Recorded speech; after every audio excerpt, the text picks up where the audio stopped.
आप सल्लल्लाहु अलैहि वसल्लम एक ही रात में स्टार्स, प्लैनेट्स, गैलेक्सीज को क्रॉस करते हुए जमीन से आसमान की तरफ गए। अब अल्लाह ने कुरान में एक जगह फरमाया है कि जमीन और आसमान के दरमियान हर चीज अल्लाह को सजदा करती है, विच मीन्स सारे stars, galaxies, planets, mountains, trees. लेकिन ये कैसे पॉसिबल है? सजदा तो इस तरह होता है। और कभी स्टार्स और प्लैनेट्स को हमारी तरह इबादत करते हुए किसी ने देखा है?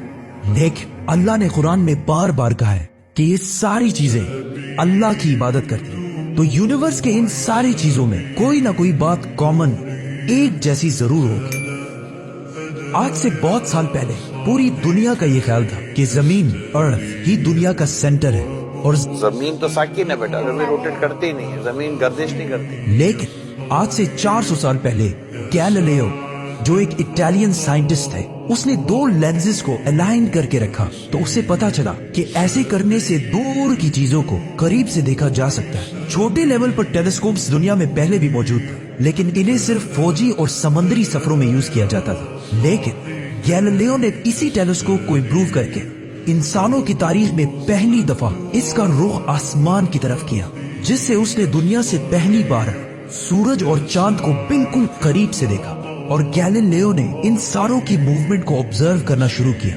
1300 दुनियाओं को अगर मिला लिया जाए, इससे एक जुपिटर बनता है। गैलीलियो ने देखा कि ये भी बाकी प्लैनेट्स की तरह गोल है, लेकिन जुपिटर के ऊपर जो लाइट है वो महीने के डिफरेंट दिनों में बिल्कुल बदल रही है। और उसने देखा कि वीनस और सैटर्न का भी यही हाल है। अब ये सब कुछ तभी पॉसिबल था कि अगर ये सारी चीजें सूरज के गिर्द घूम रही हो, दुनिया के नहीं। गैलीलियो ने ये बातें पूरी दुनिया को बताई कि यूनिवर्स का सेंटर दुनिया नहीं बल्कि सूरज है। लेकिन इस बात को सुनकर यूरोप के सारे चर्चेस उसके दुश्मन बन गए, क्योंकि उस जमाने के पोप का ये ख्याल था कि जमीन ही यूनिवर्स का सेंटर है। और सिर्फ पोप का नहीं, पूरी दुनिया का ये ख्याल, जमीन तो साकिन है। जिसकी वजह से गैलीलियो को चर्च से ये सजा मिली कि वो हमेशा के लिए घर में बंद कर दिया जाएगा। लेकिन गैलीलियो ने अपना काम जारी रखा और उसकी इन रिसर्चेस को बाद में पूरी दुनिया ने माना। इवन पोप ने भी गैलीलियो के मरने के 350 साल बाद पूरी दुनिया के सामने उससे माफी मांगी और कहा कि हम गलत थे और आप सही थे। आहिस्ता आहिस्ता हमें पता चला कि जमीन यूनिवर्स का सेंटर नहीं है, बल्कि ये सूरज के गिर्द घूमती है। और सूरज भी कोई इतनी बड़ी चीज नहीं है, बल्कि सूरज तो इसके जैसे अरबों खरबों स्टार्स की तरह मिल्की हुई गैलेक्सी का एक छोटा सा हिस्सा है। और ये मिल्की हुई गैलेक्सी अरबों स्टार्स से बनी हुई है और ये सारे बिलियंस ऑफ स्टार्स एक ही सर्कल में घूम रहे हैं। हम तो सूरज के गिर्द घूम रहे हैं, तो सूरज जैसे अरबों खरबों स्टार्स मिलकर किसके गिर्द घूम रहे हैं? Super massive black hole. Have a supermassive black hole at their center.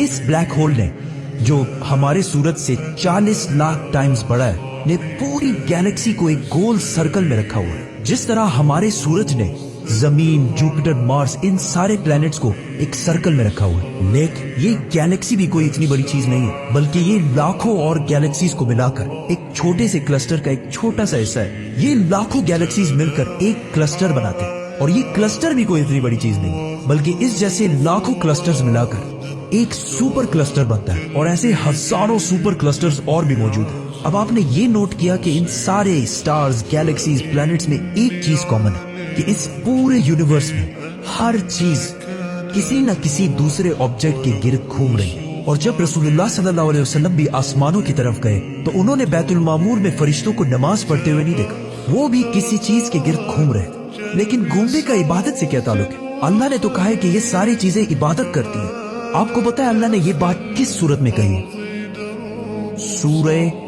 हज में।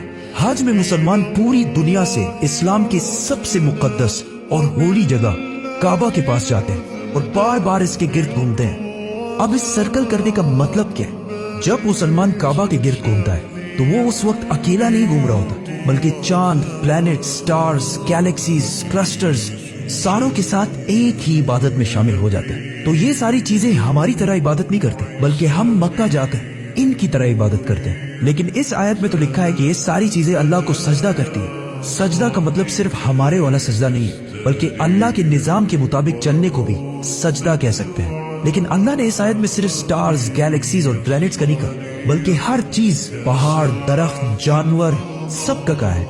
ये तो सर्कल्स में नहीं घूमते। आज से हजारों साल पहले एंशियंट ग्रीस में एक कॉन्सेप्ट बना कि कायनात की हर चीज एक बहुत ही छोटे पार्टिकल एटम से बनी हुई है, जिसको फिर 2000 साल तक पूरी दुनिया भूल गई। लेकिन आज से 200 साल पहले इस कॉन्सेप्ट पर रिसर्च दोबारा शुरू हुई और साइंसदानों की रिसर्च से पता चला कि एटम सबसे छोटा पार्टिकल नहीं है, बल्कि इसके अंदर और भी पार्टिकल्स हैं, जैसे प्रोटॉन्स, न्यूट्रॉन्स, इलेक्ट्रॉन्स। प्रोटॉन्स और न्यूट्रॉन्स हमेशा एटम के सेंटर में होते हैं और इलेक्ट्रॉन्स हमेशा इनके गिर्द घूम रहे होते हैं, ऑलमोस्ट बिल्कुल उसी तरह जिस तरह प्लैनेट सूरज के गिर्द घूमते हैं और स्टार्स ब्लैक होल के गिर्द घूमते हैं। जिसका मतलब है कि कायनात की हर चीज चाहते या ना चाहते हुए किसी ना किसी चीज का तवाफ कर रही है। और जब कोई मुसलमान काबा का तवाफ करने जाता है तो वो कायनात की हर छोटी से छोटी चीज, जैसे एटम के अंदर इलेक्ट्रॉन से लेकर कायनात के सबसे बड़े ऑब्जेक्ट्स, प्लैनेट्स, स्टार्स, गैलेक्सीज और इवन बैतुल मामूर में फरिश्तों के साथ एक ही इबादत में शामिल हो जाते हैं। हो सकता है इसीलिए इस्लाम में तवाफ करना सबसे बड़ी इबादत है। तो जब सूरह हज में अल्लाह ने फरमाया कि ये सारी चीजें मेरी इबादत करती हैं, तो ये हमारी तरह इबादत नहीं करती, बल्कि हम मक्का में काबा का तवाफ करके इनकी तरह अल्लाह की इबादत करते हैं। लेकिन इन सारी चीजों का तवाफ करने का एक फिक्स टाइम है और जैसे ही ये टाइम पूरा होगा तब हर शख्स मालूम कर लेगा कि वो क्या लेकर आया है।